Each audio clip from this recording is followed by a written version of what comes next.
Hi friends, welcome to my channel. ಎಲ್ಲರೂ ಹೇಗಿದ್ದೀರಾ? ಇವತ್ತು ಸ್ಪೆಷಲ್ ಏನಪ್ಪ ಅಂದರೆ ಅಣ್ಣೆ ಸೊಪ್ಪನ್ನು ಯೂಸ್ ಮಾಡಿಬಿಟ್ಟು ಅಣ್ಣೆ ಸೊಪ್ಪಲ್ಲಿ ಯಾವ ರೀತಿಯಾದಂತಹ ಪಲ್ಯ ಮಾಡೋದು ಅಂತ ನಾನು ನಿಮಗೆ ಈ ವಿಡಿಯೋದಲ್ಲಿ ಶೇರ್ ಮಾಡ್ತಾ ಇದ್ದೀನಿ. ಅದಕ್ಕೂ ಮುಂಚೆ ನೀವಿನ್ನು ನನ್ನ ಚಾನಲ್ನ ಫಸ್ಟ್ ಟೈಮ್ ನೋಡ್ತಾ ಇದ್ದರೆ ಪ್ಲೀಸ್ ಲೈಕ್ ಮಾಡಿ, ಕಮೆಂಟ್ ಮಾಡಿ, ಹಾಗೆ ಸಬ್ಸ್ಕ್ರೈಬ್ ಮಾಡೋದನ್ನು ಮರಿಬೇಡಿ. ಸಾಮಾನ್ಯವಾಗಿ ಎಲ್ಲ ಹೊಲಗಳಲ್ಲಿ ಮತ್ತು ಗದ್ದೆಗಳಲ್ಲಿ ಅಣ್ಣೆ ಸೊಪ್ಪು ಸಿಗುತ್ತೆ. ನಿಮಗೇನಾದರೂ ಸಿಕ್ಕಿದರೆ ಖಂಡಿತವಾಗಿ ಈ ಸೊಪ್ಪನ್ನು ಮನೆಗೆ ತಂದು ಒಂದ್ಸರಿ ಈ ರೀತಿ ಪಲ್ಯ ಮಾಡಿ ಟ್ರೈ ಮಾಡಿ. ಹಾಗೆಯೇ ಏನಪ್ಪ ಅಂದರೆ ಈ ಸೊಪ್ಪಿಗೆ ಯಾವುದೇ ರೀತಿಯಂತಹ ಗೊಬ್ಬರ ಹಾಕಿರೋದಿಲ್ಲ, ಔಷಧಿ ಕೂಡ ಸ್ಪ್ರೇ ಮಾಡಿರೋದಿಲ್ಲ, ನ್ಯಾಚುರಲ್ ಆಗಿ ಬೆಳೆದಿರೋಂಥ ಸೊಪ್ಪಾಗಿರುತ್ತೆ. ಸೊ ಹಾಗಾಗಿ ಈ ಸೊಪ್ಪಲ್ಲಿ ಸಾಂಬಾರು ಅಥವಾ ಪಲ್ಯ ಏನು ಮಾಡಿದರೂ ಕೂಡ ತುಂಬ ಟೇಸ್ಟಿ ಆಗಿರುತ್ತೆ. ನೋಡಿ ಫ್ರೆಂಡ್ಸ್, ಇದೇನೇ ಅಣ್ಣೆ ಸೊಪ್ಪು. ಈ ಸೊಪ್ಪು ತುಂಬ ಎಳೆದಾಗಿದೆ, ಆದ್ದರಿಂದ ಇದನ್ನು ಚೆನ್ನಾಗಿ ಒಂದು 2-3 ಸರಿ ನೀರಲ್ಲಿ ತೊಳೆದ್ಬಿಟ್ಟು ಈ ರೀತಿಯಾಗಿ ಚಿಕ್ಕದಾಗಿ ಇಟ್ಕೊಂಡಿದ್ದೀನಿ. ನಾನಿಲ್ಲಿ ಪಲ್ಯ ಮಾಡಲಿಕ್ಕೆ ಅಲಸಂದೆ ಬೇಳೆನ ಯೂಸ್ ಮಾಡಿದ್ದೀನಿ. ಅಲಸಂದೆ ಬೇಳೆ ಇಲ್ಲಾಂದರೆ ತೊಗರಿ ಬೇಳೆ ಅಥವಾ ಯಾವುದನ್ನಾದರೂ ಯೂಸ್ ಮಾಡಿದ್ರು ಕೂಡ ನಡೆಯುತ್ತೆ. ಮುಂಚೆನೇ ಒಂದು 10 ನಿಮಿಷ ನಾನಿಲ್ಲಿ ಬೇಳೆನ ನೆನೆಸಿಟ್ಕೊಂಡಿದ್ದೀನಿ.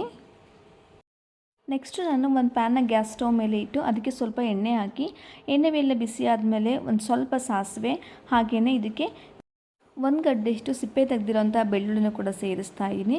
ಹಾಗೆಯೇ ಸ್ವಲ್ಪ ಇಂಗನ್ನು ಸೇರಿಸಿ, ನೆಕ್ಸ್ಟ್ ಸ್ವಲ್ಪ ಕರಿಬೇವನ್ನು ಕೂಡ ಸೇರಿಸಬೇಕು. ಬೆಳ್ಳುಳ್ಳಿ ಎಲ್ಲ ಎಣ್ಣೆಯಲ್ಲಿ ಫ್ರೈ ಆದಮೇಲೆ ಘಮ ಅಂತ ಸ್ಮೆಲ್ ಬಂದಮೇಲೆ ನಾವು ಅದಕ್ಕೆ 2 ಒಣಮೆಣಸಿನ್ಕಾಯಿನೂ ಕೂಡ ಸೇರಿಸಬೇಕು. ಹಾಗೆ ಚಿಕ್ಕದಾಗಿ ಹೆಚ್ಚಿಟ್ಕೊಂಡಿರೋಂಥ ಈರುಳ್ಳಿನೂ ಕೂಡ ಸೇರಿಸ್ಬಿಟ್ಟು ಫ್ರೈ ಮಾಡಬೇಕು. ಹಾಗೆಯೇ ನೆಕ್ಸ್ಟ್ ಇದಕ್ಕೆ ನಾನು ಮುಂಚೆ ನೆನೆಸಿಟ್ಕೊಂಡಿರುವಂತಹ ಅಲಸಂದೆ ಬೇಳೆನ ಕೂಡ ಸೇರಿಸ್ತಾ ಇದ್ದೀನಿ. ಮುಂಚೆ ನೆನೆಸಿಟ್ಕೊಂಡಿರೋದ್ರಿಂದ ಬೇಳೆ ಬೇಗನೆ ಬೇಯುತ್ತೆ.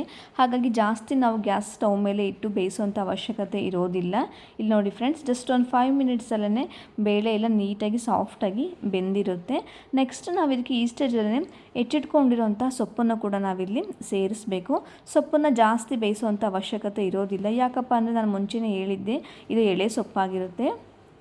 ನೆಕ್ಸ್ಟ್ ಸ್ವಲ್ಪ ರುಚಿಗೆ ತಕ್ಕಷ್ಟು ಉಪ್ಪನ್ನು ಕೂಡ ಸೇರಿಸಬೇಕು. ನೆಕ್ಸ್ಟ್ ನಾನು ಇದಕ್ಕೆ ಸ್ವಲ್ಪ ನೀರನ್ನು ಕೂಡ ಸೇರಿಸ್ತಾ ಇದ್ದೀನಿ. ನೀರನ್ನ ಆ್ಯಕ್ಚುಲಿ ಜಾಸ್ತಿನೇ ಸೇರಿಸಬಾರ್ದು, ಯಾಕೆಂದರೆ ಸೊಪ್ಪು ಬೇಯುವಾಗ ನೀರು ಬಿಡುತ್ತೆ. ಸೊ ಹಾಗಾಗಿ ಸ್ವಲ್ಪ ನೀರನ್ನ ಸೇರಿಸಿದರೆ ಸಾಕಾಗುತ್ತೆ.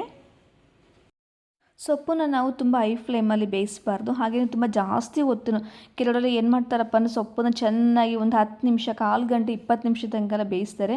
ಸೊ ಹಾಗೆಲ್ಲ ಮಾಡಬಾರ್ದು. ಯಾಕೆಂದರೆ ಎಳೆ ಸೊಪ್ಪಾಗಿರೋದ್ರಿಂದ ಸೊಪ್ಪನ್ನು ಜಸ್ಟ್ 2-3 ನಿಮಿಷ ಬೇಯಿಸಿದರೆ ಸಾಕಾಗುತ್ತೆ. ನೆಕ್ಸ್ಟ್ ನಾನು ಇದಕ್ಕೆ ಸ್ವಲ್ಪ ಹುಳಿ ಬೇಕಲ್ವ, ಹಾಗಾಗಿ ಸ್ವಲ್ಪ ಹುಣಸೆ ರಸನ ಸೇರಿಸ್ತಾ ಇದ್ದೀನಿ. ಹುಣಸೆ ರಸ ಬೇಡ ಅಂದರೂ ಟೊಮೊಟೊನ ಕೂಡ ಆ್ಯಡ್ ಮಾಡ್ಬೋದು. ಕೊನೆಯದಾಗಿ ತುರಿದಿಟ್ಕೊಂಡಿರೋಂತಹ ತೆಂಗಿನ ತುರಿನ ಸೇರಿಸ್ಬಿಟ್ಟು ನೀಟಾಗಿ ಮಿಕ್ಸ್ ಮಾಡಿದರೆ ಅಣ್ಣೆ ಸೊಪ್ಪಿನ ಪಲ್ಯ ರೆಡಿ. ಈ ಅಣ್ಣೆ ಸೊಪ್ಪಿನ ಪಲ್ಯನ ನಾವು ಅನ್ನ ಸಾಂಬಾರು ಜೊತೆ ಸೈಡ್ಸಾಗೂ ಯೂಸ್ ಮಾಡ್ಬೋದು, ಅಥವಾ ಚಪಾತಿ, ರೊಟ್ಟಿ, ದೋಸೆಗೂ ಕೂಡ ಪಲ್ಯದ ರೀತಿಯೂ ಕೂಡ ಯೂಸ್ ಮಾಡ್ಬೋದು.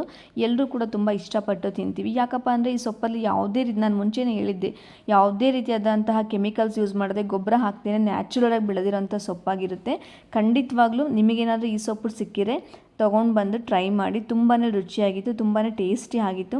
ಹಾಗೆಯೇ ನಿಮಗೆ ಈ ವಿಡಿಯೋ ಇಷ್ಟ ಆದರೆ ಪ್ಲೀಸ್ ಸಬ್ಸ್ಕ್ರೈಬ್ ಮಾಡೋದನ್ನು ಮರಿಬೇಡಿ. Thank you.